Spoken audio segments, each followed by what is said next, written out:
Now, find a new rival.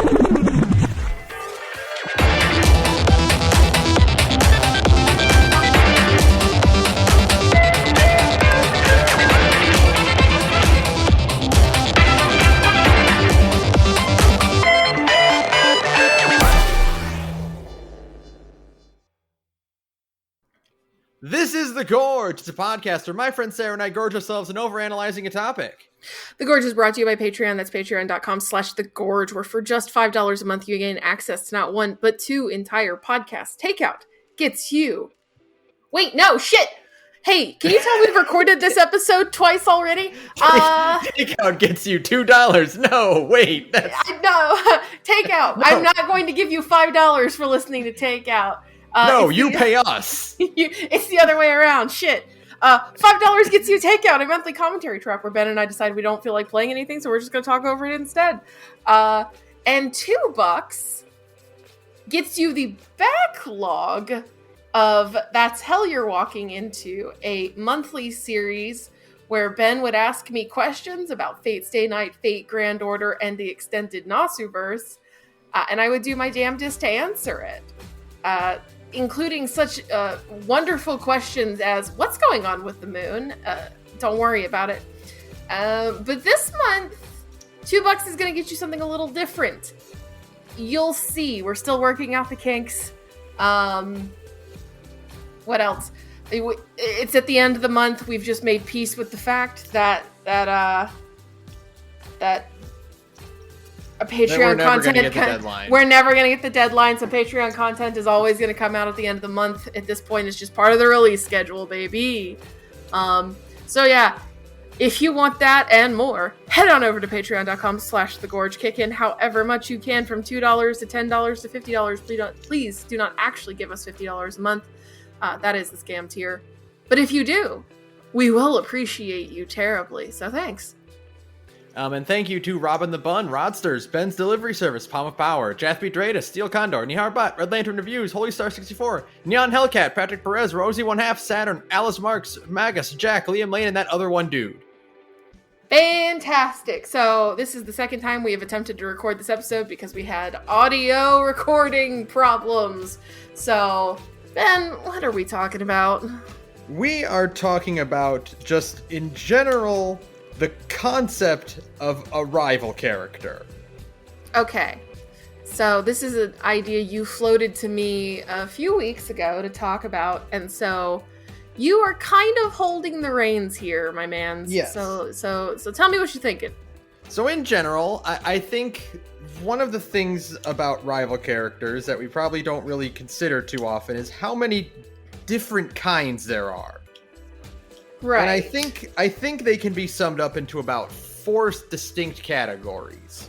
So okay. my theory here is I want to present this thesis to you, and then can discuss the thesis. We can come up with examples that we think fit the categories. We can edit the categories or change them or branch out or whatever. See if we can get sort of a definitive identification guide for the different types of rival characters in video games and anime and media in general. Okay. So, the 4 categories I have come up with are the Vegeta, the Junior Troopa, the Pete, and the Megatron. So the Vegeta, the Junior Troopa, the Pete, and the Megatron. Okay. Break those down for me. Okay, so the Vegeta is kind of the most, I guess, default or standard type of rival. It is a character who shows up and is stronger than the protagonist. Usually there's a lot of similarities between them and the protagonist, so kind of like a parallel or a mirror, a reflection. The Vegeta, by default, is tougher than the protagonist. They have to come in tougher, and be stronger, more skilled, probably of a higher class if there's like a sort of hierarchy of caste system going on. Sure. Usually, but not required, the Vegeta will go through some manner of redemption arc and become an ally of the protagonist. Sure, that sounds reasonable, I would think. It seems most like of all of these, the Vegeta is the one that gets to become like the asshole that everybody now hangs out with, right? Yeah. Okay. So the examples I have on the list here so far are obviously Vegeta, but Virgil, Venom, Meta Knight, Sasuke, and Shadow the Hedgehog. Yeah, that makes sense. So you have like a guy who is, and like usually, at least in the beginning, they're cooler than the main character. Like they're like more skilled, more stereotypically badass in one way or another, you know? Yeah. So that makes sense. They're the ones who kind of roll in and beat the hero's ass a few times. That's like they're the ones who overall do the DMC3 thing where they beat your ass 3 times before you finally win. Right? Yeah, exactly. Right. Like even in the course of like I know like, you know, famously Dragon Ball Z fights, right? But like in the course of the first Goku Vegeta fight, Vegeta did technically beat Goku twice before the fight was actually over. So it's just like a miniaturized version of that arc. And technically and specifically about Vegeta is that Goku never beat Vegeta. Oh, that's true. Goku threw the Spirit Bomb and Goku gave the Spirit Bomb to Krillin to throw, and Gohan had to reflect it back at Vegeta. Right. Okay. You know what? It has been so long since I have watched DBZ that I had completely forgotten that. It's very funny in that way that, like, Goku is, like, Vegeta's great rival when, like, that was a team effort, you know? Yeah. That was a long slog of a fight that, like, had a lot of moving parts in it. It wasn't just Goku fighting Vegeta. I mean, that was the primary drama of it all, of course. But, like, if you think about it... Actually, wait, no. Now that I think about it, maybe I'm misremembering the events, but the Spirit Bomb did not beat Vegeta. No, I mean, like... No, because Gohan turned into an Uzaru after that. That's right. Because he had to get naked because he was not naked when he reflected the Spirit Bomb. So many great moments in Dragon Ball Z revolve around somebody getting naked. Really, that's the moral of this episode. So far is that all of the great moments of DBZ involve somebody getting naked, you know.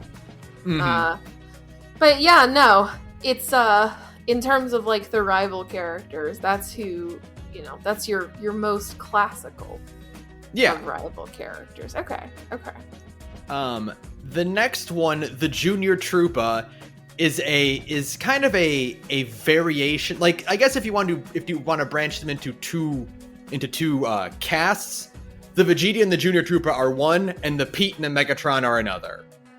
Okay. And the Junior Troopa, both the Vegeta and the Junior Troopa are defined by their direct relationship with the protagonist. But the Junior Troopa, unlike the Vegeta, does not need to be stronger than the hero at first.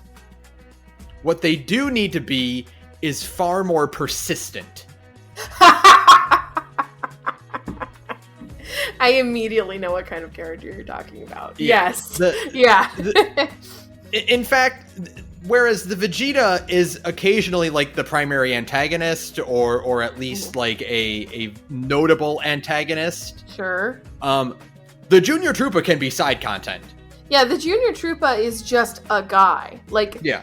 In fact, they are better if they're just some guy and not actually like the main villain.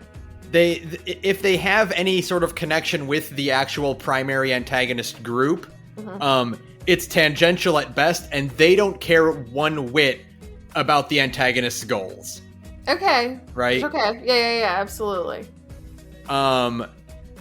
Notable examples of the Junior Troopa on my list here are Xenos. I'm gonna kill you. Goro Majima. Okay. Zagi. And Flintheart Glomgold. Whomst? Scrooge McDuck's rival in DuckTales. Ah, okay. All right. I hate to say it, Sarah, but Xenos is a classic Junior Troopa. Yeah. He does not care at all about the primary True. primary conflict in each story arc. That's fair. His only goal is to continuously challenge you and try to prove that you are better. And most comparatively to Junior Troopa himself, every time you fight him, he gets more and more things. He's acquired more stuff with which to fight you. I see. Fantastic. I like that, though. I like that's also the same category that Goro Majima falls into. Yeah, of course. Yeah, no, that makes sense, especially for Majima, who's just like, what is the Majima Everywhere system, if not the Junior Troopa Everywhere system? Yeah. Right? Exactly. Like, he's just a guy that you fight sometimes.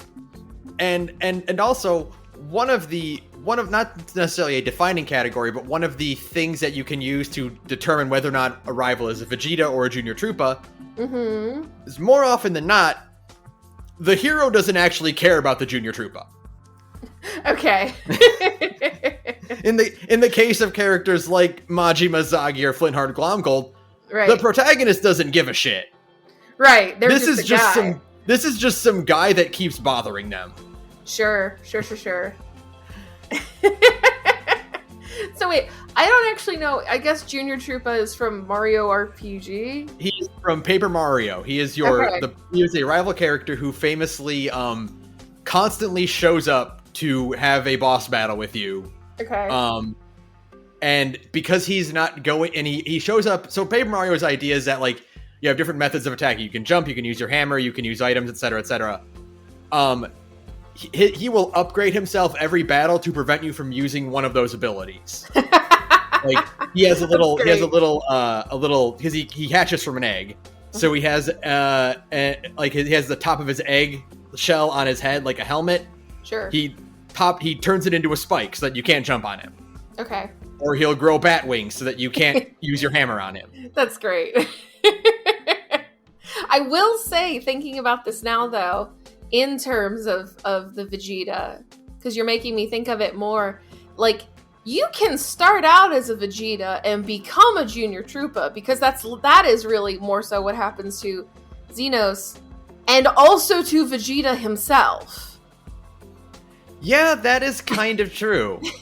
You can, because, like, at this point, like, Vegeta is technically a rival character, but he's also been essentially reduced to some guy that sometimes Goku is like, yeah, we can fight. That's cool. He's not like the arc villain, but sometimes it's like, we have to stop the movie so these two can fight, you know? Mm-hmm.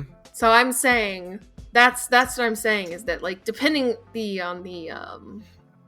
on a long enough time scale, if you don't kill your Vegeta, he will transform into a Junior Troopa. It depends, because it depends on the I would say the frequency at which your Vegeta challenges the hero again. Right. Because I would say Xenos throughout Stormblood is a Vegeta. Textbook, right? He is much stronger than you. He kicks your ass every time you fight, except for the last time. He's literally the final boss of the expansion pack, so by definition cannot be a Junior Troopa. Yeah. Right. But by Endwalker. By Endwalker, Yeah. He's absolutely a Junior Troopa. Absolutely. Good for him. Yeah, he's living his best life. And I am saying that is also what becomes of the man himself, of the titular Vegeta. He becomes a Junior Troopa because, like... I would say he becomes a Junior Troopa in spirit, but not in execution, because he and Goku rarely ever actually duke it out for seriousness. Yeah. They do in the Buu saga, and then that's basically it. But, like, but the thing is that he's always like, Kakarot, we have to fight each other. You know what I mean? And, like, they're always sparring. Right. And so that way, there's no blood feud. I feel like the Vegeta to some degree requires like a genuine dislike of one another, right? I think there's a genuine dislike at first, but I think one of the defining aspects of the Vegeta is that it mutates into a mutual relationship, into some kind of redemption. Okay. I think that's one of the defining characteristics. I think a lot of the I think generally most rivals in general will go through some manner of redemption. Yeah, I guess that makes sense. The thing is, and the reason I will keep this argument going for a little bit longer is because, like, I'm thinking of how Vegeta always seems to get his power up after Goku. That is, to me, like one of the other defining characteristics of the Junior Troopa subgenre is that he's always like playing catch up to the hero.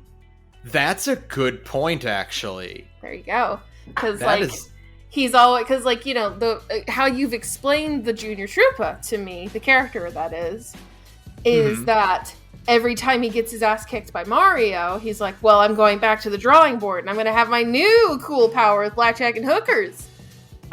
In fact, forget the blackjack and hookers. It's just the cool power. And I think that is an extremely important part of the... what's the word here? The character's charm. And that is exactly what Vegeta does. Relentlessly. Now in that case, and we can circle back onto this once I explain the other two. Oh yeah, I guess we should do the other two. I'm wondering if we should change the name of the Vegeta then. The Vegeta is more of a Virgil. I know that Virgil came afterwards, but Virgil is, in my mind, like the ideal distillation of a rival character, right? Like, that's true. Like, more so, at this point, Vegeta is, like, he has spent more time as just a buddy than a rival, you know? Yes. It's like, he has spent a longer timeline in the show of Dragon Ball Z. He has spent much longer as like a guy instead of a rival with a blood feud between himself and Goku. Like you said, the last time they really duked it out was fucking Boo. Yeah. So I'm just saying, maybe it should be a Virgil instead. I think you're onto something. We'll circle back. We'll circle back. We'll come back to it. Okay. The next two are kind of in the category of splitting the line between villain and rival. Sure. Whereas, you know, the first one and the Junior Troopa are distinctly, they may be enemies, but they are definitely not the primary antagonist. Correct. Except for rare circumstances like Xenos, but he's also not really the primary antagonist of Endwalker at all. But also not like the arc villain of like the whole story. Like that's how it usually is with like most of these characters. I get you. Yeah. Even never mind. Carry on. So the Pete, named for Peg-Leg Pete of Mickey Mouse fame, is a rival of convenience. Okay. This is more likely found in like episodic material or material that doesn't have like a hard written canon. Okay. They're a guy that shows up to be a recurring enemy that doesn't really have an ongoing personal vendetta, but they're the one that gets shunted into the role of the enemy so frequently that they kind of exceed being a villain because they have no real lofty goals beyond being a general nuisance that the hero needs to stop. Right. Okay. These are characters like Wario, Elmer Fudd, or the Shocker. Okay. I'm thinking about this more. My problem with this one, having it now explained to me, is that there doesn't seem to be as much, like, for my money. This might be the category we need to, like, really hash out. Because for my money, that's not a rival you're describing. You're describing a repeating goon. And goons and rivals are different things. That's interesting. Because a goon, like the thing about like your Pete's and who are the other examples? Wario, Elmer Fudd, and the Shocker. The thing about those guys is that they don't just antagonize the one guy, right? Mm-hmm. Like, Elmer Fudd also antagonizes Daffy, and he also antagonizes Bugs. For me, a rival is, like, there's beef between two people, right? Mm-hmm.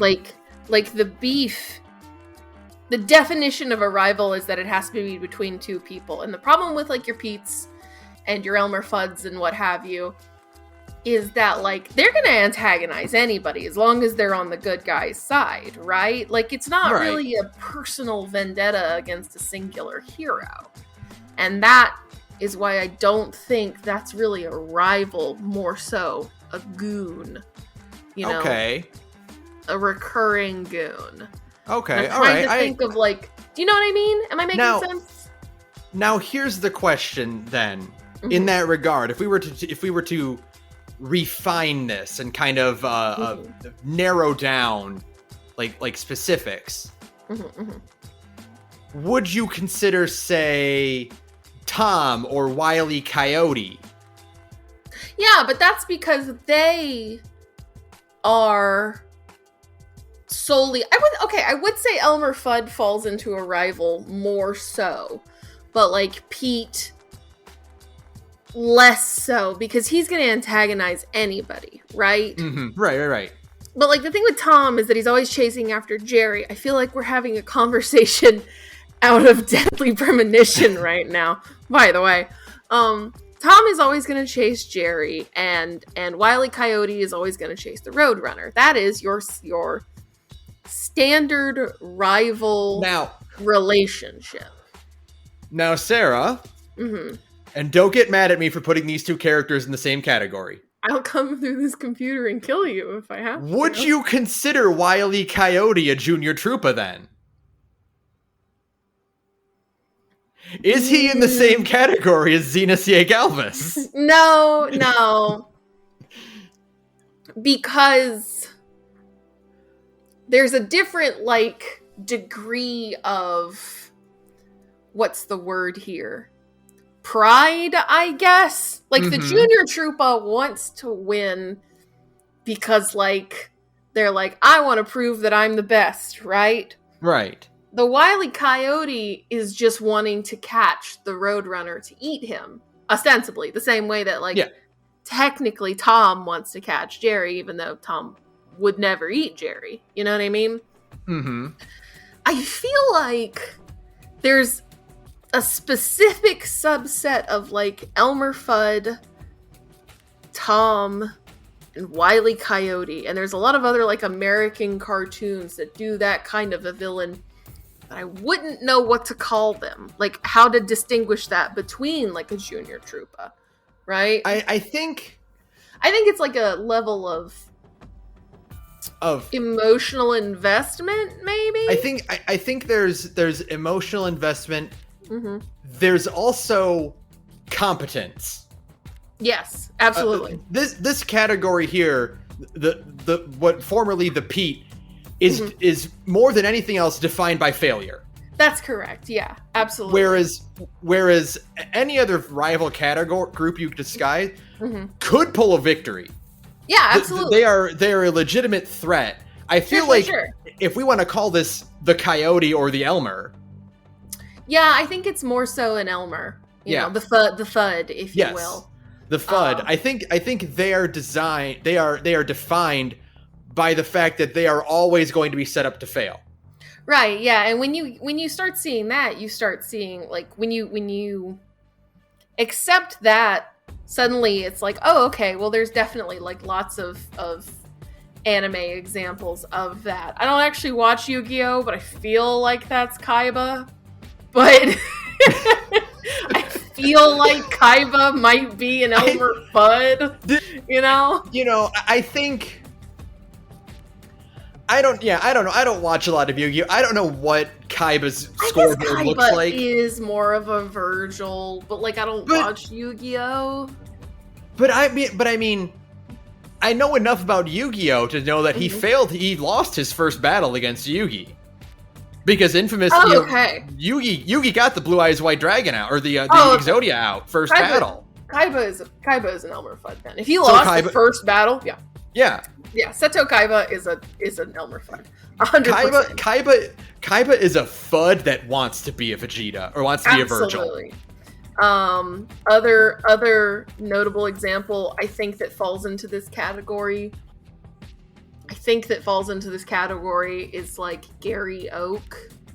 Mm-hmm. You know? No. I would say Blue. Not Gary, Blue. Okay, Blue. Sure. Because Ash famously loses all the goddamn time in the anime. And true. Gary was like miles ahead of him the entirety of like season 1 of Pokemon. That's a good point. You're right. But you always beat Blue. Right. Your Pokemon rival, you always kick their ass. You always have to kick their ass. Just by definition. Can't not. Yeah. Okay. And unlike Virgil in DMC3, you beat the boss battle, but Virgil still kicks Dante's ass. No, you just beat your rival. Right. Yeah, exactly. Okay, so then I feel like we've narrowed that down better. Yes. Right? To being an Elmer Fudd is what I'm thinking of more so than like a Pete. Because then that also includes characters like Bluto from like Popeye. Mm-hmm. It's a very American cartoon rival.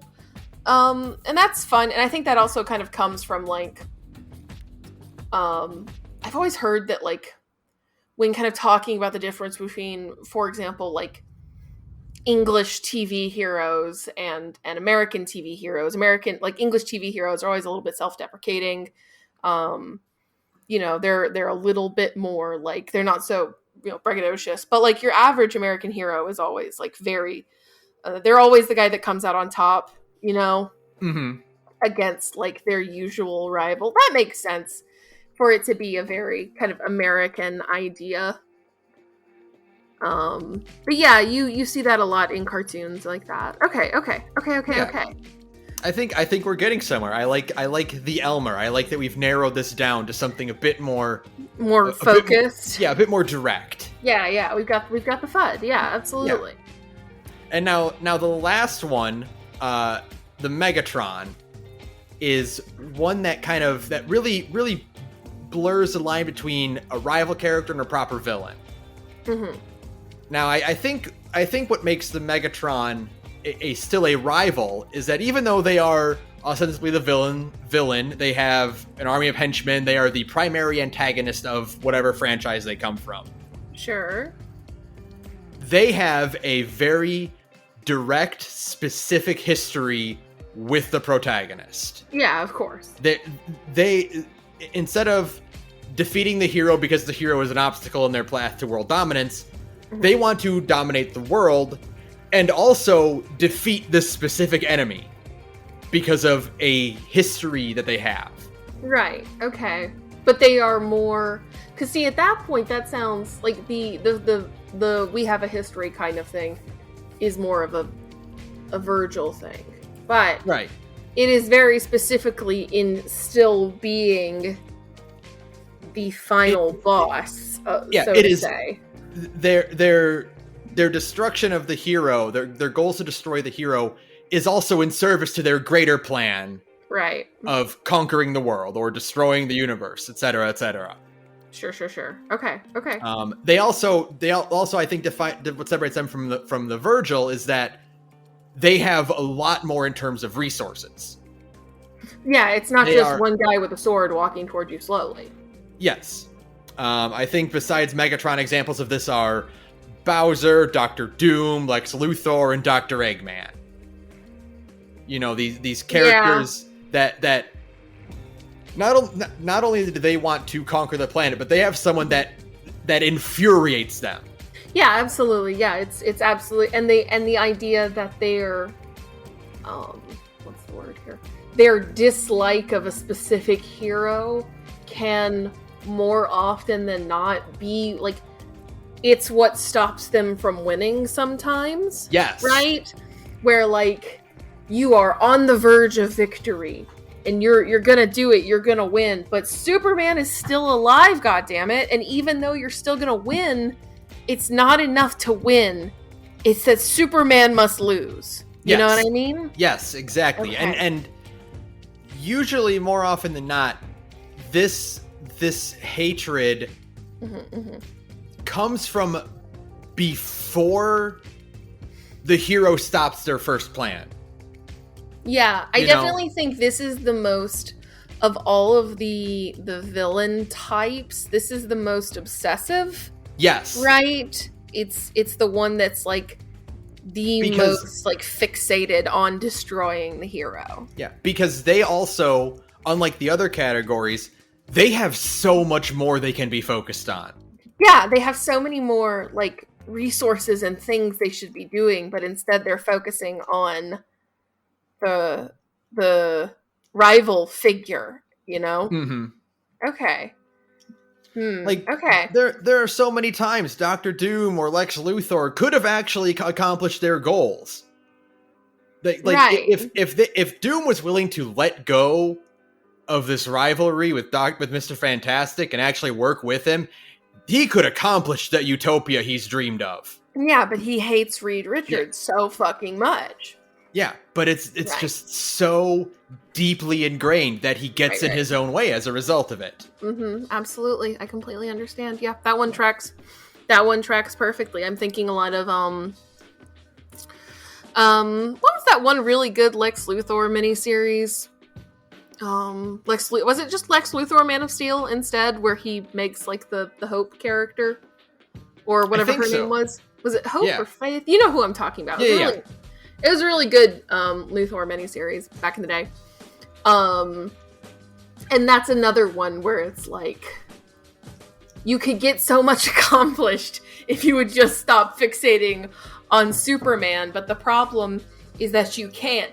And it's very much categorized, like this character is very much categorized as like, no matter how much they insist they're not thinking of the hero, they are thinking of the hero. Yeah. Right? Like, no matter how much they say, I've reformed, I've turned over a new leaf, I'm gonna be a good guy. No, you're not. No, you're not. You're gonna get mad at Prime one day, and you're gonna be like, you know what? Never mind. Decepticons, rise up. Yeah. You know? I think of the bit in the IDW Sonic comics where Dr. Starline has seemingly killed Sonic. Right. And Eggman throws him through a wall. Right. And is like, no, you did it wrong. I could carpet bomb his house any day of the week. That doesn't count. I need to beat him. So, okay then. Is this... No. Because we're talking Western comics. I'm thinking, is this Batman and the Joker? Now, see, this is a really, really good one, because I had a hard time figuring out where the Joker belongs on this list. Is the Joker an Elmer Fudd, is the question I'm asking you, now that I'm thinking of it more. I think... Oh my... See, this is... It's a hard one, yeah. These are the things where it gets really, really hard to kind of narrow down. Sure, and of course the problem with categorization, it's a thing we talk about a lot when we talk about like genre, is that categorization can sometimes be unduly rigid, and so you sort of have to start forking off of the categorization. But like everything has to have like a, like an Animal Kingdom style family, right? Everything, he's got to fit in one of these more than the others, right? Right, like he can be 70% Megatron and 30% FUD, or is it the other way around? But like, and I think the Joker is as like the primary agent of chaos. Sure. I think it's great that he is the one that I'm like, where does he belong? Where does he belong? Because like Batman and the Joker is like the most famous of Western, Western rivals, right? Right. So where does he go? Does he go? Because like in my head, because he can never kill Batman, but he doesn't have like, so like a thing that really defines the Megatron is the notion that if they would just give up on the hero, they could win, right? Right. But I don't think if the Joker stopped pursuing Batman, he could win. Because, like, he often does not directly pursue Batman exactly, but he does stuff that gets Batman's attention. Right. But then he would be a good guy. Like, if he just stopped trying... Like, what I'm saying is that if the Joker stopped trying to get Batman's attention, he would essentially just become, like, a guy. Right?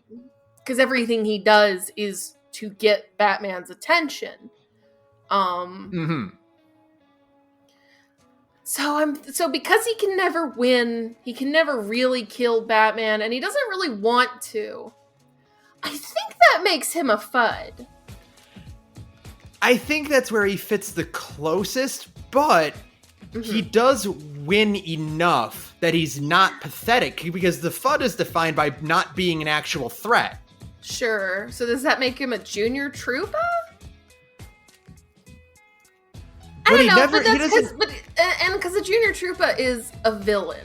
Yeah. I say, okay, then I am going to actually say he's a Lex Luthor, because he's a Megatron, he's a Lex Luthor, because, like, the thing that defines that rival archetype more so than anything else is very specifically the being, like, the villain, right? Like, being the big villain of the story. And the Joker is often the big villain of the story. You know what I mean?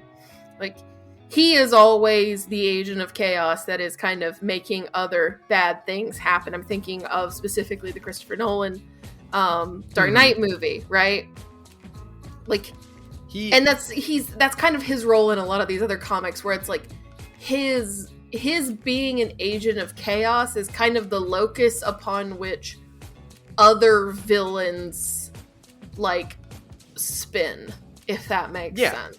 And he often does have a group of henchmen. He often does have some kind of lofty goal, and it is primarily to get the attention of Batman, but it is also to further another agenda.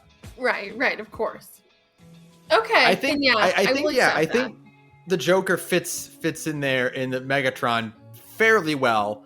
Okay. But I think there are variations of the Joker that fit into all three other categories. That's the thing, is that I think, well, the thing with Western comics in particular is there are so many permutations of these specific characters. They could truly fit into anything. But I will say, I do think the two things that the Joker fits into is a Megatron and a FUD, right? Because like, especially I'm thinking of, like, Batman the Animated Series, where, like, the Joker is even more so like a FUD. Like, it's a more elevated version of an Elmer FUD, because, you know, Batman the Animated Series is really fucking good. And the Joker wins sometimes, so, like, he still has a little bit of, like, his usual horribleness in him. But, like, for the most part, he is a serial villain. He's a serial rival character who shows up and loses, and we move on to the next plot line, you know? So. Yeah. I think it's interesting, now that I've noticed, is that these four categories are kind of split into East and Japanese West? and Western.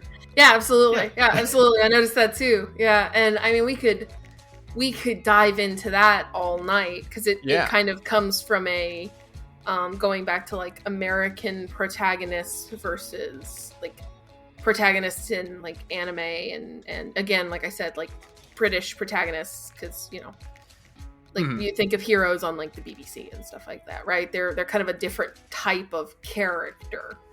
And yeah, so that, like, the American protagonist has to have a very different kind of rival compared to, and it's really interesting though, because then you have, like, characters who are very obviously inspired by Western ideas, like Dante. Dante has a lot of old anime in him, but also just, like, a very kind of braggadocious American attitude as well. That's what all the pizza eating is about, you know what I mean? And it is really interesting. Like, Dante's, like, famous kind of counterpart in the West is Deadpool. Right, we've seen MVC3. Yeah, everybody's seen MVC3. It's one of the rawest fight scenes ever. Yeah. But yeah, and so you kind of had like this very interesting division of different types of rival. And I do think in like Japanese media there are Elmer Fuds. Like I said, Seto Kaiba is a Fud. In my mind, again, as a casual kind of side grade Yu-Gi-Oh knower, not even a Yu-Gi-Oh watcher, somebody who's just like aware of Yu-Gi-Oh, you know what I mean? But yeah, no, it is very interesting to me, like the division that kind of happens there, and how that, and like a good example, like I'm thinking of One Piece and how Luffy doesn't technically have a rival, but you could say that his rival is Buggy. Yeah. Right? Who is definitely a Fud. I would count that. I would say for sure, if you were to define anyone in the series as Luffy's rival, it would be Buggy. It would be Buggy, right? Yeah, because like there's nobody else who is recurring enough, who also gets owned constantly, like Buggy, and that makes him an Elmer Fudd, absolutely. And I think one of the defining things about the Fudd as well, is whereas the Junior, especially in comparison to the Junior, because I think the Virgil's Western counterpart is the Megatron. Right. The Elmer's counterpart is the Junior Troopa. Whereas the Fudd will come back with bigger and better things. It is only in the service of failing harder. That's correct. The Junior Troopa comes back with bigger and better things, and every time he does, it's like, oh shit. Yeah. Maybe he might win this time. You know what I mean? This is now harder. I have now made it more difficult. Whereas the Fudd comes back with more and better complicated machinery, and it only exists for him to get clowned on harder. Yeah, that's a good thing. And this is perfectly defined by Buggy the Clown continuously and repeatedly failing upward. Yeah. I've never in the history of anything I've seen watched a man fail upward harder than Buggy the Clown. It rules. I don't even watch One Piece anymore, but I'm so glad that Buggy just keeps failing up. Like, good for him. You know what I mean? Go off, King. The only character in One Piece who fails upward harder than Buggy is Usopp. Yeah. but Usopp still does put in the work. It's just that he gets to the end class. He's trying. Yeah, absolutely. It's so good.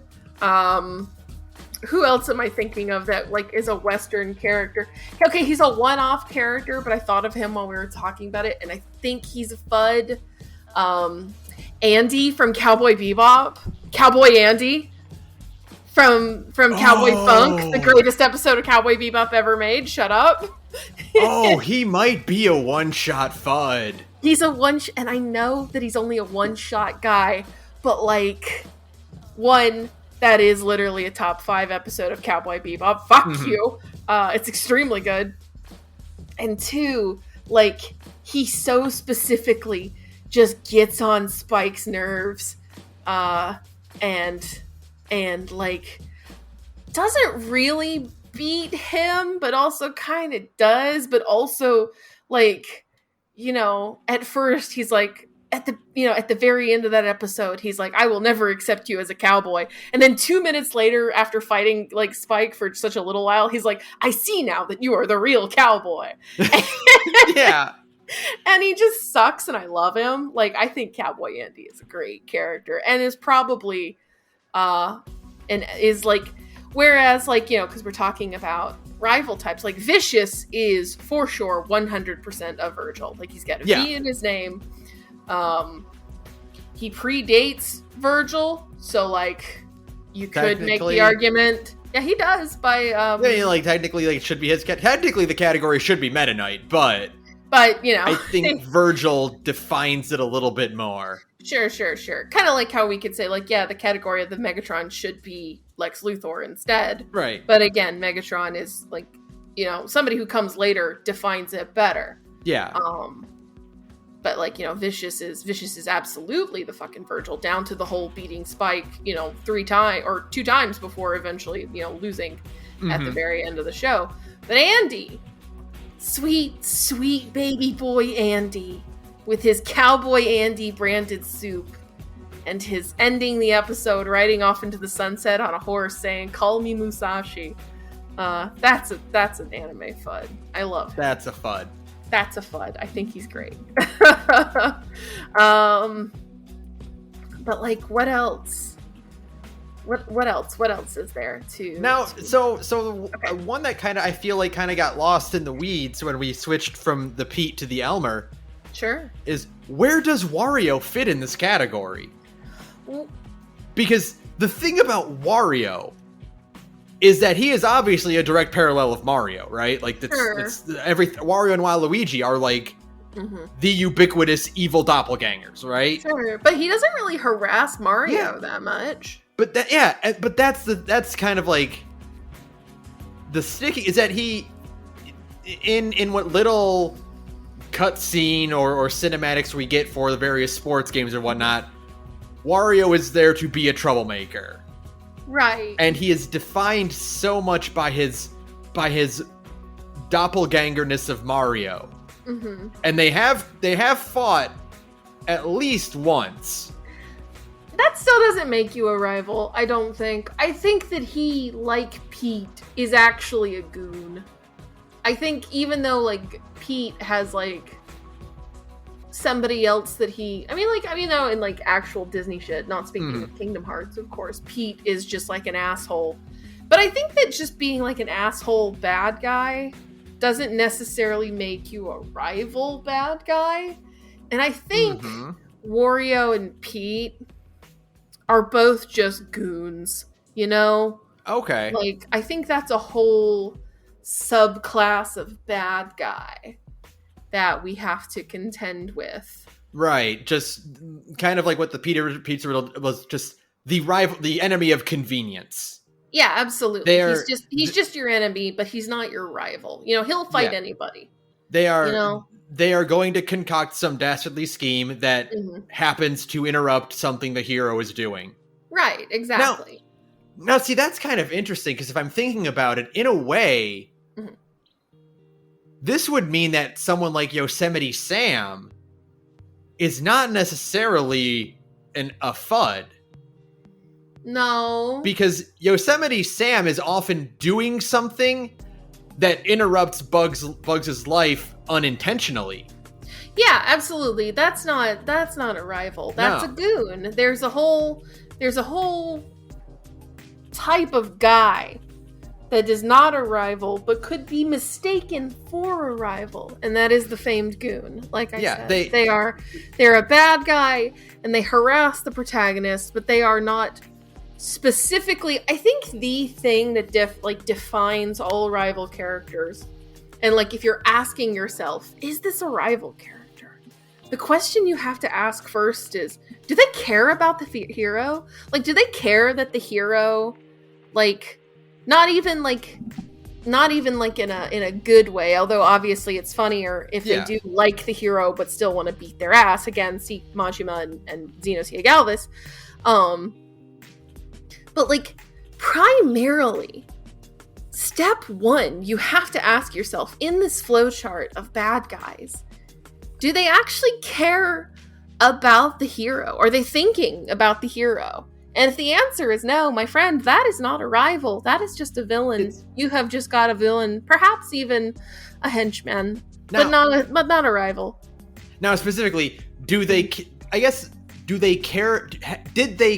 Do they care about the hero before or after the conflict?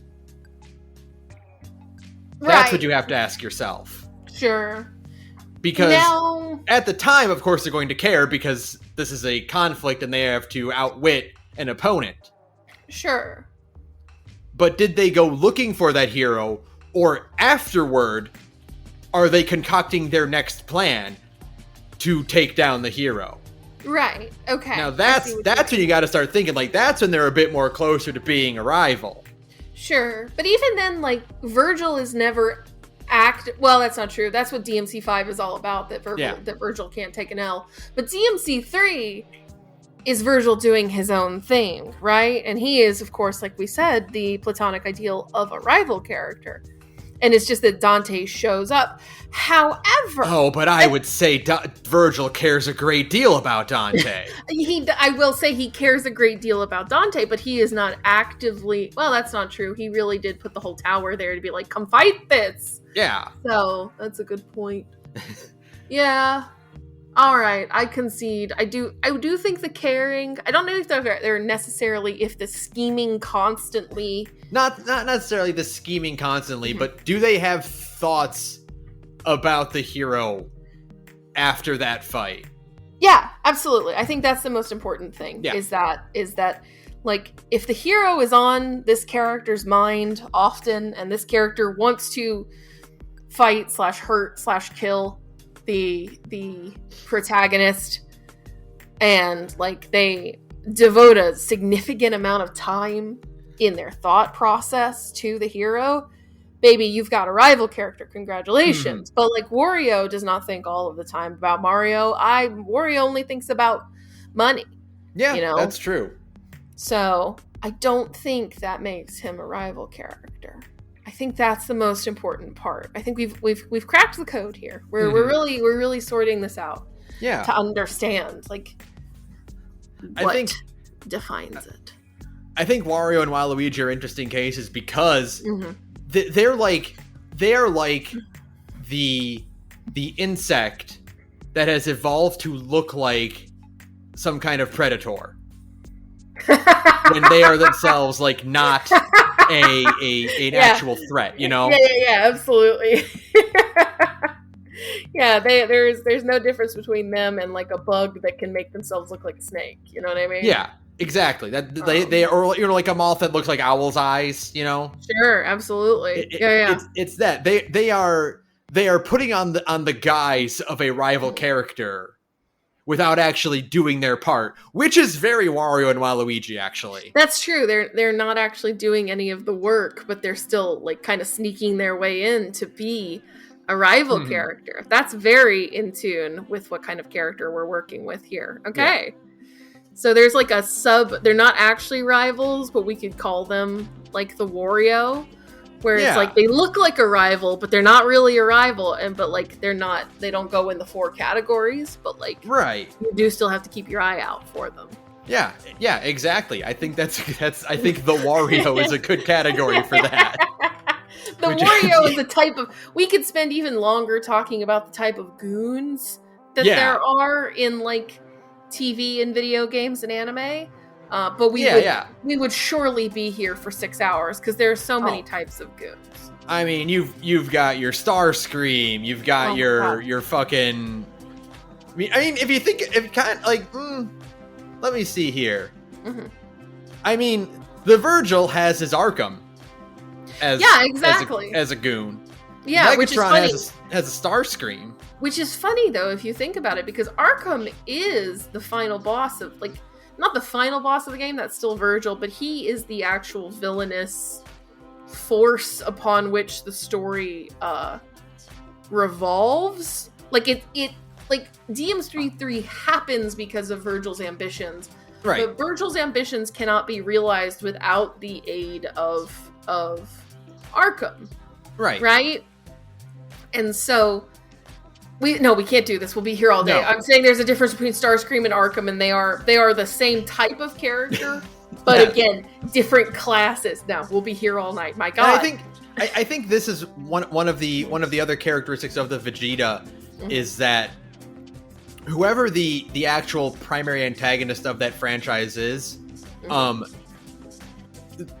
necessarily overshadows them as a character. But their connection with the hero overshadows the narrative of the hero's connection with the overall villain. Now, that is funny to say, however, because there is one example in Dragon Ball Z where that is not true. Frieza.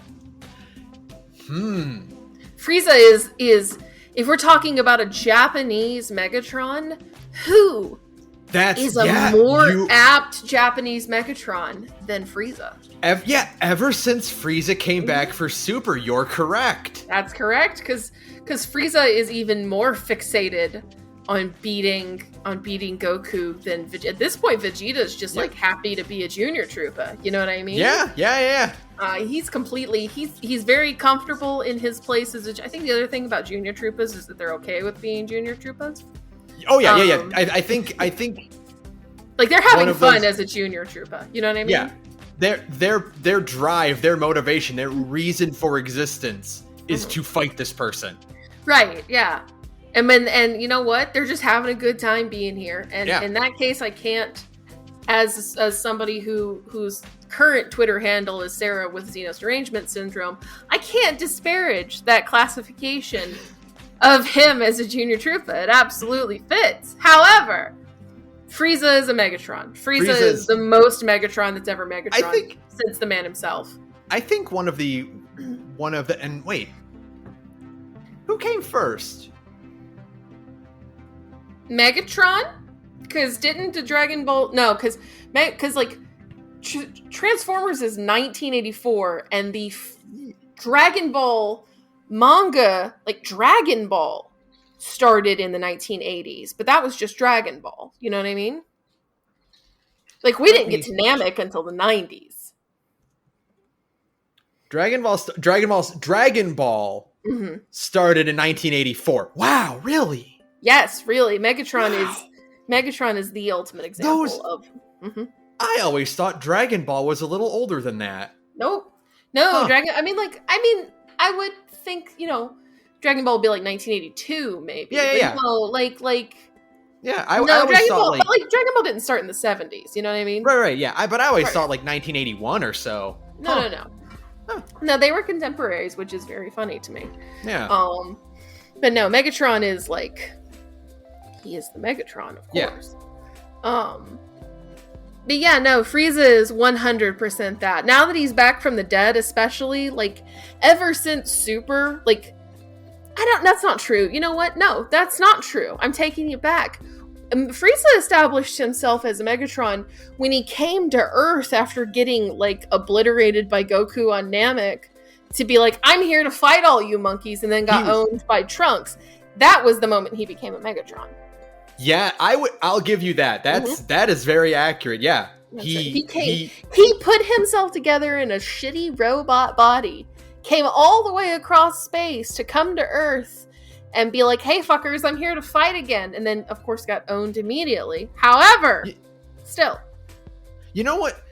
Here is one of the things that defines a Megatron versus a villain. Sure. A Megatron knows the hero's name. Yeah, absolutely. I'm always weirded out a little bit by the fact that Frieza calls him Goku. Yeah, I feel like we should at least call him Kakarot, but that's Vegeta's thing. Or just Monkey. I mean, he does. He does for like the predominant, like, for all of Namek, he only calls him Monkey. Yeah, but he does it as an insult, not as a placeholder for his name. Oh, that's a good point. Like I understand. When he lands on when Resurrection F, when he lands and he's like, and it's Gohan and the others are like, oh shit, it's Frieza. He's like, where's Goku? Oh yeah, it is weird that he knows Goku's name, but I mean, like, that's the thing is that you have to know if you're gonna be a Megatron. You have to know the villain, your rival character's name, so you can scream it dramatically when you lose, right? And not just know it, but use it. Use it often. Like, pride. Yeah, exactly. And I feel like just to point this out, I feel like of all of them, the Megatron has the most homoerotic tension of the four. Like, they all do. They all, unless they're related, of course, unless you're like literally related to your rival character. But that's normal. But well, I don't know about the Elmer. Well, except no, that's true. You know what? The Elmer. That's actually the thing. The Elmer is defined. There are certain wings of Tumblr. that would argue otherwise. However, those people are freaks and we don't engage with them. The Elmer is the only rival genre that does not have any kind of sexual tension with the hero character. Yeah. And that is predominantly what makes them an Elmer, is that they are utterly sexless. And Cowboy Andy, sexless. I know he hits on Faye, however, still. Still. But of all of them, the Megatron has the most homoerotic tension. Absolutely. I think the list of homoerotic tension from top to bottom goes the Megatron, the Junior Troopa, the Virgil, and the Elmer. Yeah, because the Junior Troopa, speaking of, again, Goro Majima, is like the most, of all of them, the most in love with the hero, because they just want to fight the hero. You know what I mean? It's what it is. It's the level of obsession. Whereas the Megatron obviously is defined by that because, like you said, the Megatron could give up. They could just win if they just gave up, but they can't give up is the thing. They can't, but because they have so many other options, that just increases the amount of tension between them and the hero. Correct. Right? Absolutely. Right? The Junior Troopa has that same level of obsession, but they don't have anything else going on with them. So, they're kind of out of They got nothing else going on in their life. That is correct. so while it's the same level of like obsession, sure. The thing is that they are not necessarily like disrupting any grand plans by being obsessed with the hero. You know what I mean? Exactly. And there's also a level of necessity because this is what keeps them going. Right. And of course, as we've discussed, it has been discussed at length, the homoerotic tension between Batman and the Joker. And Lex Luthor and Superman, of course, Now, here's my asterisk, and I'm just going to get this out here right now. The titular Junior Troopa himself has no sexual obsession with Mario because he is a baby. He's a sweet baby boy. However, of course, there are exceptions to every rule. We're not freaks here on the Gorge. I mean, we are freaks, but for different reasons. Not those kind of freaks. Again, pay no attention to my Twitter, please. God, please. Let's get this out of the way here. Is that this quote unquote defining characteristic does not apply to the actual titular version of the rival character. I want to make that very clear. We're going to make that extremely clear. We're not freaks here. Oh shit! Honestly, the idea of any sort of actual sexual tension between any Mario character is a little uncomfortable for me, but that's a different thing. Not uncomfortable for enough of people because that's how we got Bowsette. But it's fine. Look, I have a question. I do have a question for you, then. Though. Yes. And this is possibly the most important question I will ask you tonight. Where does Revolver Ocelot fall in here? That's right. Now I'm not I'm not a Metal Gear Solid expert by any means. I have played 1/5 of Metal Gear Solid 1. Okay. That is my. But you know enough. You know enough about Ocelot. You know that the man gives Snake a little kissy at the end of 4. Okay, like everybody knows about that. It's a Russian taunt. Oh my god. Because he's not a Megatron. I mean, every instinct in my body is throwing him into Elmer. But see, we've established that there's no homoerotic tension between the Elmer. I know there's exceptions to every rule. There are exceptions to every single rule, and just like how Junior Troopa has no sexual tension with Mario, despite sexual tension being a defining characteristic of the Junior Troopa. That's correct. I don't think Revolver Ocelot's sexual tension with Snake is enough to throw him out of the Elmer category. Oh. No. Okay. Well, here's another question. The thing is, he's the final boss of Metal Gear Solid 4. They fight shirtless on top of a Metal Gear Rex. Or is it a Rex? It's one of them. My question here is that who is Ocelot the rival to? Is it to Big Boss or is it to Snake? No, because he's in love with Big Boss. I don't think he's there is Metal Gear Solid 3. He was decidedly a rival in MGS3. Yeah, but he's also extremely an Elmer Fudd in MGS3. Yeah. He might be a Fudd, but he is. Maybe it depends on which Snake we're talking about. If it's Naked Snake, then he's a Fudd, and if it's Solid Snake, then maybe he's like a Virgil. No, he's too competent then. He's a trooper. He's a trooper then. He's a trooper to Snake. He's an Elmer to Big Boss. Yeah, I think that's a good, because those are two different guys, and of course the problem, part of Ocelot's whole problem is that he's in love with Big Boss, and Snake looks like Big Boss, Yeah. So that's why he's got to give Snake a little kissy on the way out. Metal Gear Solid 4 is a great video game. I don't think it's a good video game, but much like Fallout 4, I think Metal Gear Solid 4 is a great video game that kind of sucks. We have got to do, Ben. I know. There's so many things. We have got to do a Metal Gear Solid month. I know. Maybe 1 month what we do is we forego episodes entirely and just stream Metal Gear Solid. I love that idea, actually. Maybe, you know what? Here's the thing. Here's okay. I'm going to make this declaration here on this episode. Right here. So that it's written down. This is completely unrelated to everything else. Okay.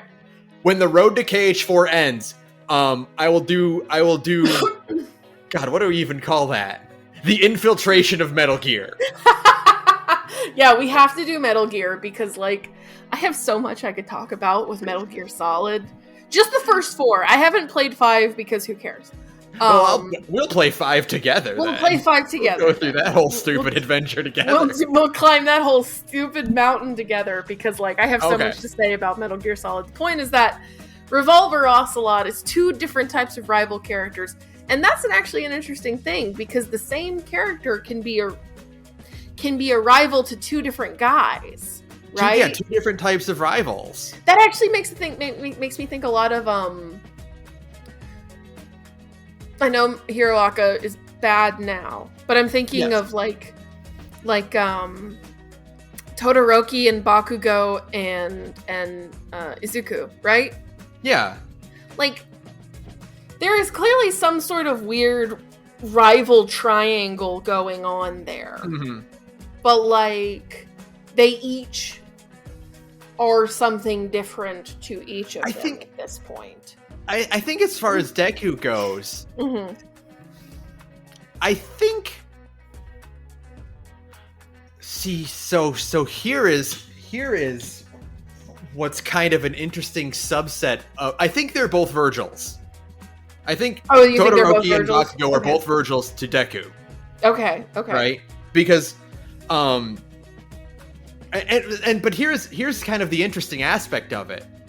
Whereas Todoroki is definitely more skilled and more competent with his abilities, right? Right.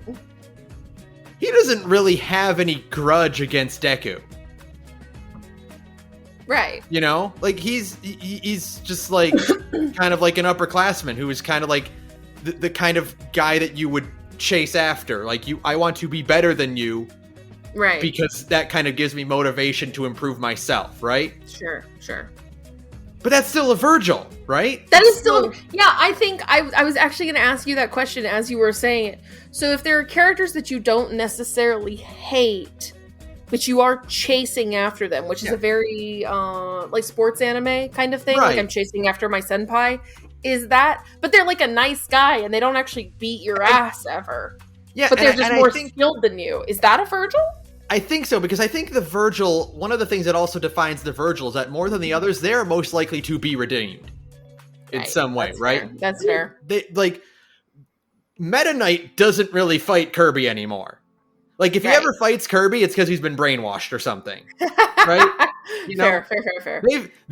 But Meta Knight still gets regularly annoyed by Kirby being lazy, and he's the one who has to push Kirby to do things and be the responsible one of the 4 of them, right? Mm-hmm, mm-hmm. Side note: I think King Dedede is an Elmer. It's a Fudd. Absolutely. He's one of the rare redeemed Fudds. I think a Fudd. A Fud is by default kind of redeemed because they're just so charming that you don't really wish harm on them. Like even Ocelot, right? Like Ocelot's done some horrible stuff, but at the end of Metal Gear Solid 4, you're mostly just like glad that Ocelot got what he wanted in the end, you know? In the very, very rare case of a non-serialized FUD, they're more often than not going to end up being redeemed by either by nature of being outclassed by bigger and better enemies. Sure. Or just because they don't really mean it. They don't really like. They're not nearly as malicious as some of the other categories here. Like Junior Troopas and FUDs also tend to get redeemed in some way or another. Right. You know, it's really it is more so the Megatron of all of these classes that like. I mean, yeah, of course we have more than meets the eye, aka best comic ever. Don't at me. But that's the exception that proves the rule because they did they are the impossible. So rarely right. Yeah, exactly. Yeah. They are so rarely redeemed. We a good example of like a Megatron who I would love to see get redeemed. Come on, Tears of the Kingdom. Is Ganondorf, right? Everybody wants.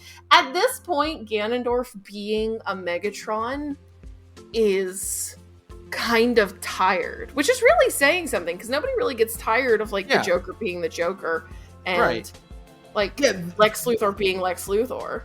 I think one of the other defining things about the Megatron is that like the idea of redeeming them is revolutionary. Is absolutely of course concept, you know. Yeah, you can't even and to do it requires like the deftest of hands. Like you would have to be an extremely good writer to, say, write a Joker redemption arc. And I don't think that exists. I think there's too much, like, the thing about, say, More Than Meets the Eye is that it is kind of, as good as any part of IDW is, nothing is as heavy as the Killing Joke, right? Right.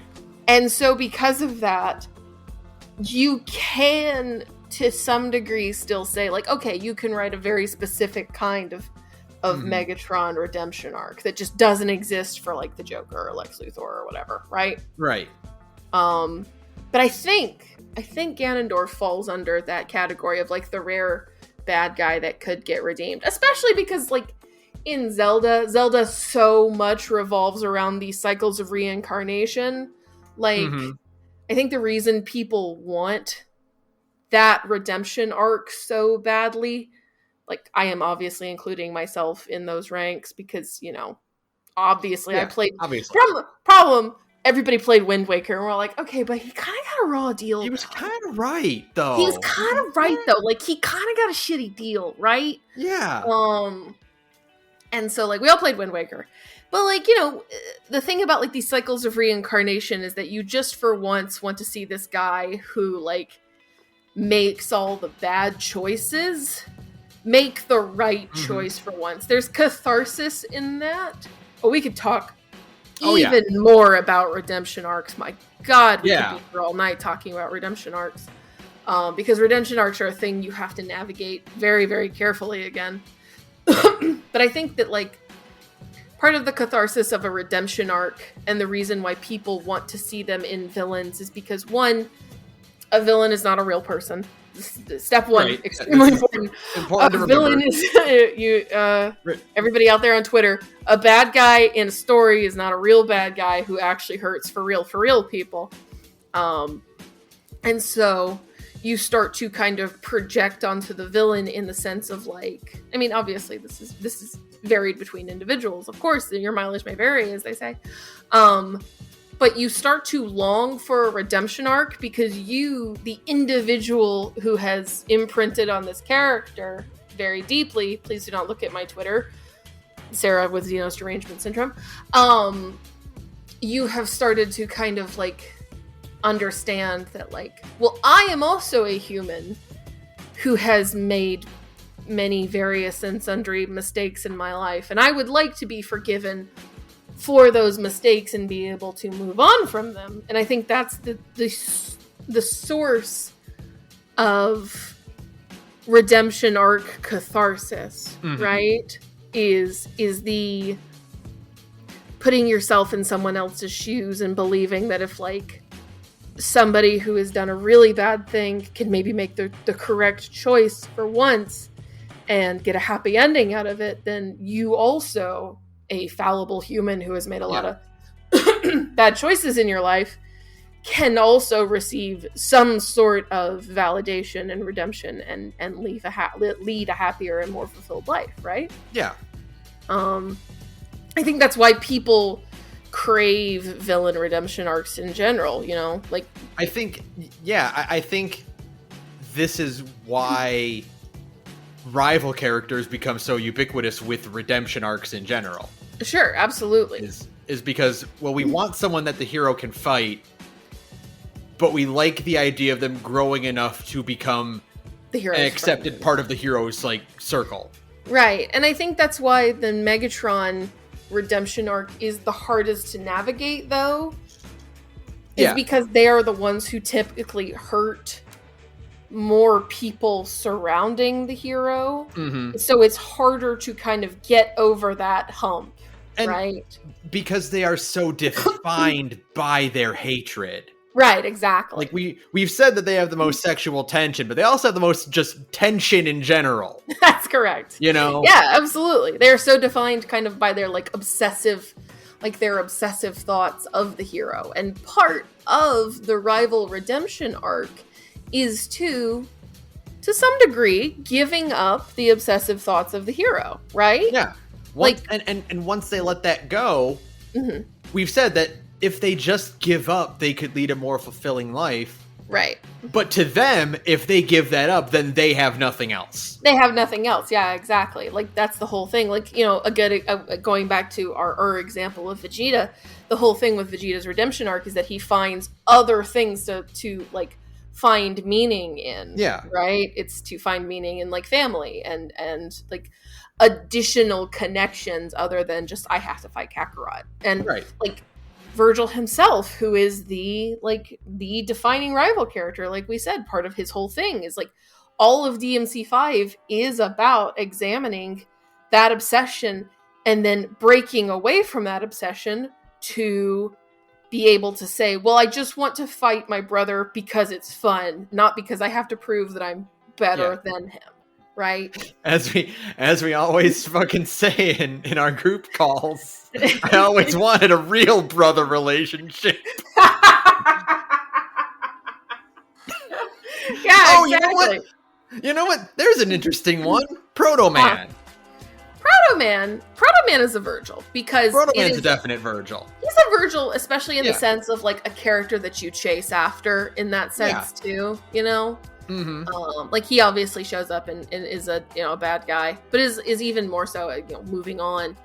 Like he's a character that you're pursuing to be like, and I think in that way, that is also a Virgil. Like I know that's kind of splitting hairs, but in a certain way, like Dante is not trying to be in personality like Virgil, but he is trying to be like Virgil in terms of like the strength to defend what matters to him.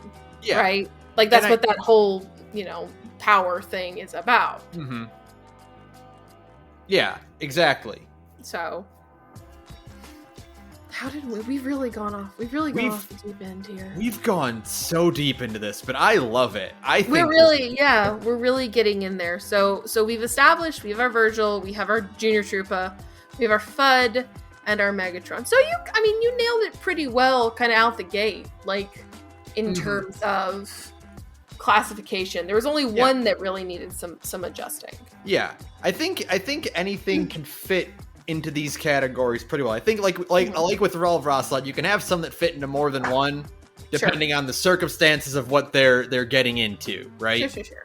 Yeah, and I think it's important to establish that like not even villains who are very, because we've been talking a lot about Final Fantasy XIV for obvious reasons, in that it's eaten both of our lives.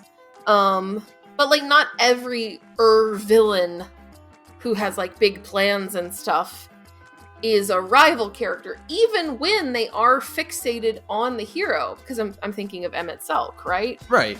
Who I don't think anybody would classify as a rival character. No. Despite him kind of having all of the traits of a Megatron. Because he has a very, like, he is fixated on, like, the protagonist. He is fixated on the Warrior of Light because of their connection to somebody he once knew, to try and keep that vague, because you might be listening to this and you haven't finished Endwalker yet. I don't know. Right. But and that I think is what keeps him from being, it's because it's a connection the protagonist has no control over. Right, the protagonist has no control over it, and it isn't, and it's really important, this is a really interesting distinction, there isn't any real, like, hatred of the hero. Yes. Nor in who they used to be. Keep it vague. That's also an important part of it, is that he cannot be a Megatron because he doesn't have that visceral hatred. Right. He has, like, a deep resentment toward, like, you know, the sundered folk of the world, but it's a more kind of broad strokes sort of thing. He has more of a resentment to the circumstances that produce the Warrior of Light than the Warrior of Light themselves. Right, because, like, Shadowbringers is predominantly about how much he does actually like you, and then how it all falls apart at the end, right? Like, that's what that whole arc is in Shadowbringers. So no, that does not, even though he is, like, he kind of does meet a lot of the touchstones of, like, a Megatron. Like, he is kind of the grand schemer who's, like, responsible for all of these things, right? But still not quite there. So, would that just make him a Wario? No, because he's not a goon. He isn't goony enough. He still has, like, a very focused goal. It just makes him a villain. And I mean, just like a regular villain. Okay. We don't have enough time on Earth to talk about the different types of villains, because that can go on and on and on and on. There's an infinite number of different types of villains out there. Infinitely many, yeah. Rivals are just like a little baby subgenre of all the different types of villains out there in the world. But Emmett Selk is just like an arc villain. He's the bad guy. He's the bad guy. He's a tragic villain versus a tragic hero. You know what I mean? There's I guess you could say that is one of the classifications of the different types of villain, is there's, like, a specific type of tragic villain, and he's one of those, because, you know, tragic characters are people who are brought down by their own moral failings. So he's that. He's not a rival character, because, you know, that's the thing that kind of popped into my head. He has all the trappings of, like, a Lex Luthor or a Megatron, because he, like, schemes and has henchmen and is responsible for a great many genocides. Yes. But he doesn't have that hate. He doesn't have that spark. Yeah, he doesn't have that hate or that, like, fixation. You know what I mean? It's an important distinction, is what I'm saying. Yeah. So, who else? What else before we wrap this up for the evening? Anything else you got, Ben? In terms of characters or hashing this out more? I think we've kind of fine-tuned it enough to the point where any character I can think of would fit nicely into this. The Monarch is a classic Megatron as well. Absolutely, 100%. Speaking of defined by hate. Kind of dips a toe into the FUD because he's so incompetent, but, you know, I haven't watched enough of the later episodes of Venture Brothers to be able to say that confidently. I would say that based on what his development is by the end of the series, he is definitely way more of a Megatron than a FUD. I think early season he's more of a FUD, but like as he grows, he evolves into a Megatron for sure. Good for him. I'm proud of him to hear that. Anything else you can think of at the moment? I think that's about it. Riku is obviously a Vegeta who goes through his redemption way early on. Sure. Absolutely. I wanted to circle back real quick, actually, because I think we kind of drifted away from it, but in the terms of Todoroki, Deku, and Bakugo, Deku ends up outclassing Bakugo on paper, like, way early on. Yeah, absolutely. Like, he 100% just clears that. So after a certain point, interestingly, Bakugo is the one chasing after, like, Todoroki and Izuku. Yeah, or Izuku. They very much switch. switch positions after that. Mm-hmm. Which is kind of ironic because, like, and speaking of that, you think about Virgil's, DMC the DMC Virgil is a FUD.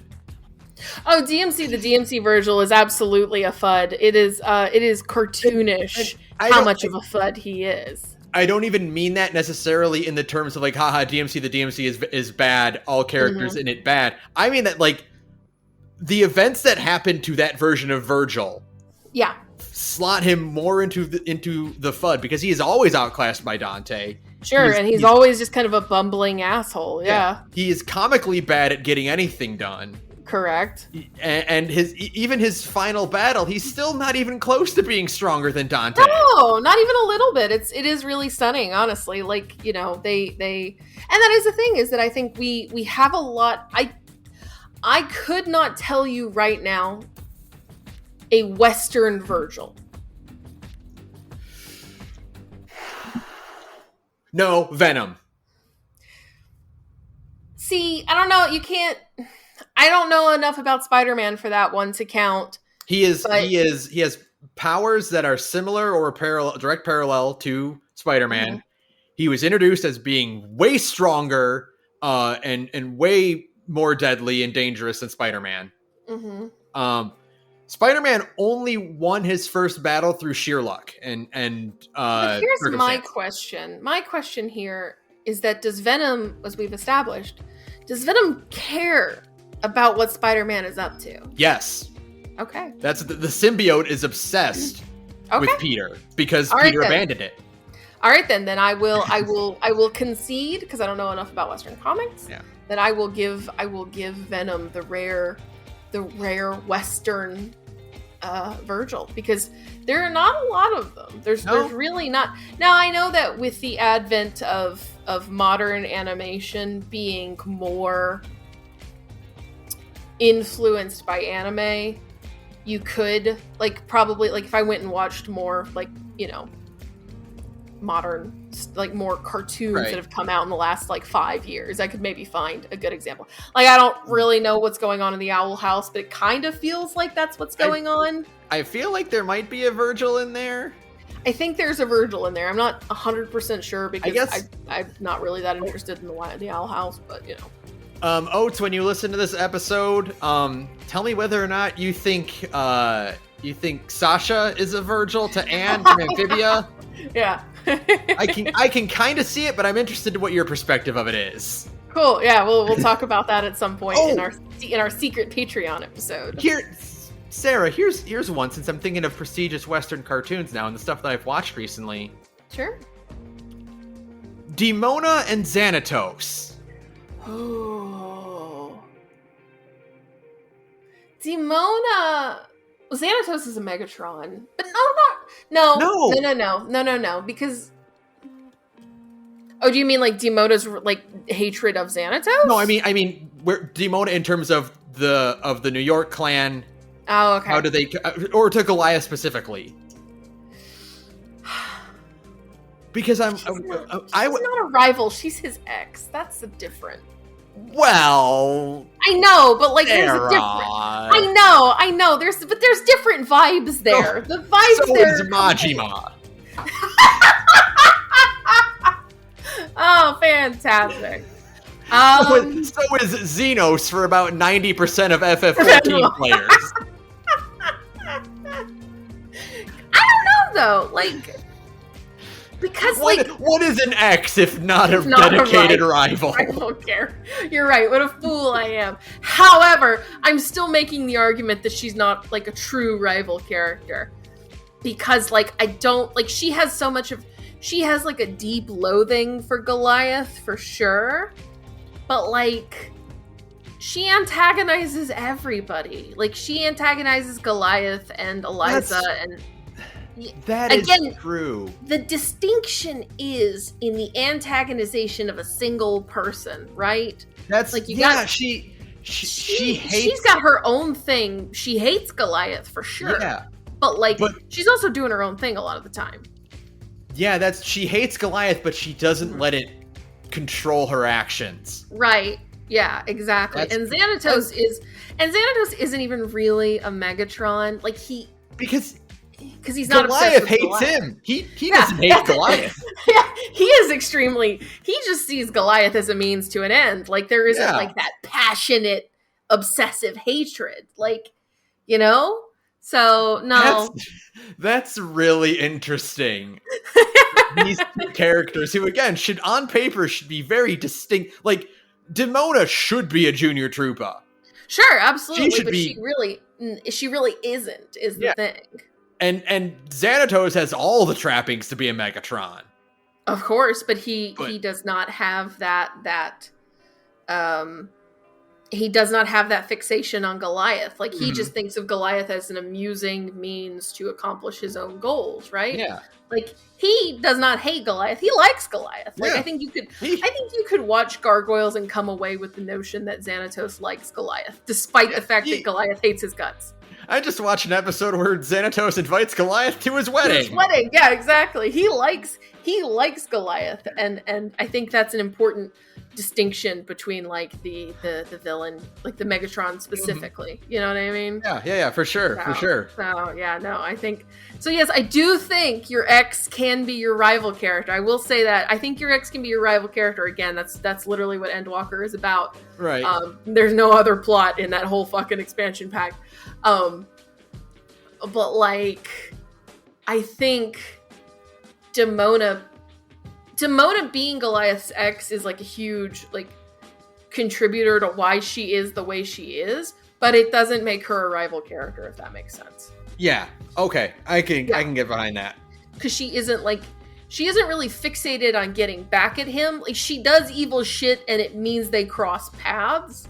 Mm-hmm. But she isn't like And if it happens to piss Goliath off, then all the better. cool.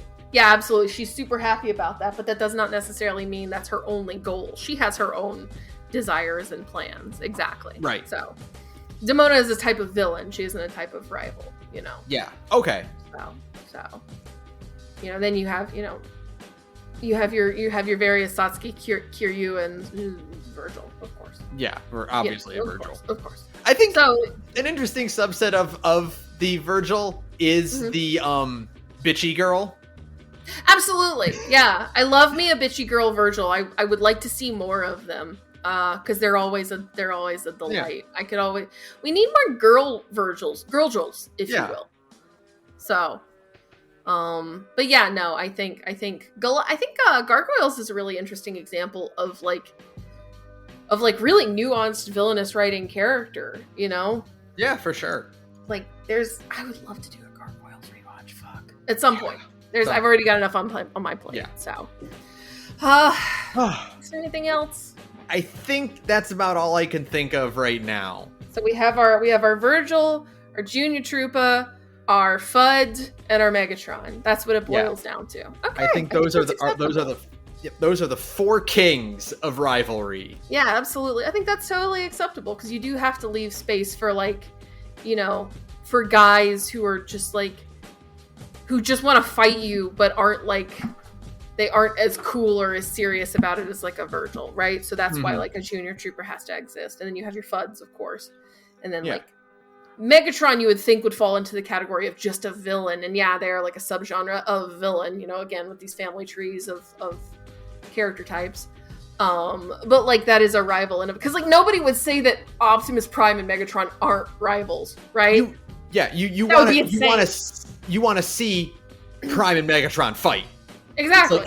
Oh shit, they're gonna do the fight now.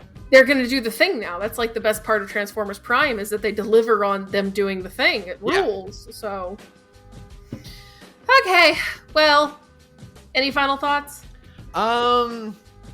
No, I think I'm pretty good on this. I think I got out everything I wanted to get out on this. I'm so glad. I'm glad we excuse me. I'm glad we did this because it helps. It kind of helps sort things out, and it's fun to go completely insane about an extremely niche topic every now and then. I think this is one of the more modern nerd things to do nowadays, but I really like categorizing things. I think it can be fun. Yeah, absolutely.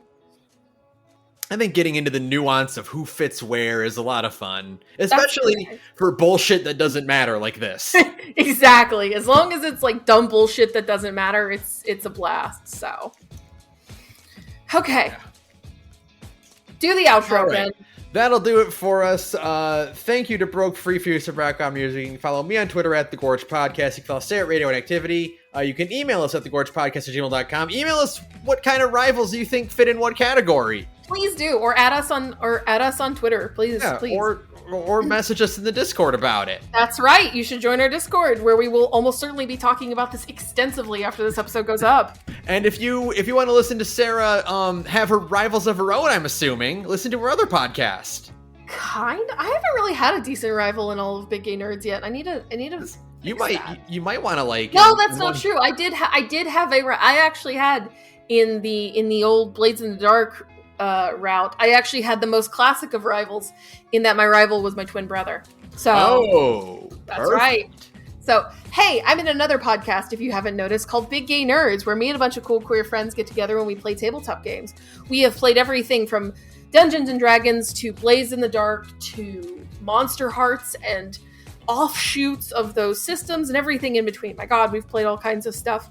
So there's something for everybody in Big Gay Nerds. Right now, we are playing Beam Saber, but we took a small break and we did sort of a Friends at the Table thing where we played a one-page RPG called The Venusian Job. It's a part of the 2400 one-page RPG compilation where we did like a little micro heist. It's super good. We actually used it.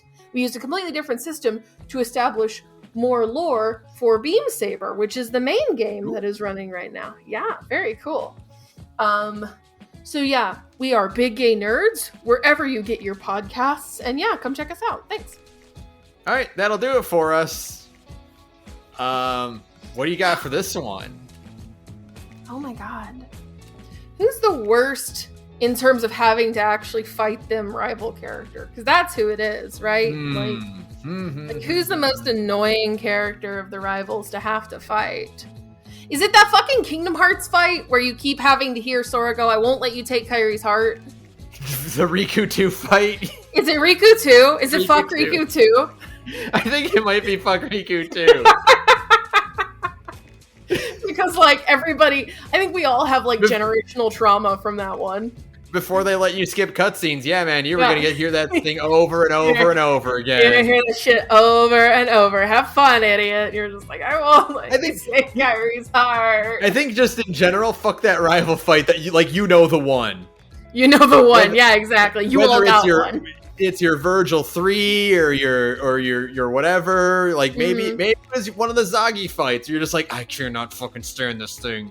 That's right. Fuck that guy. Good night, everyone. Good night, everyone.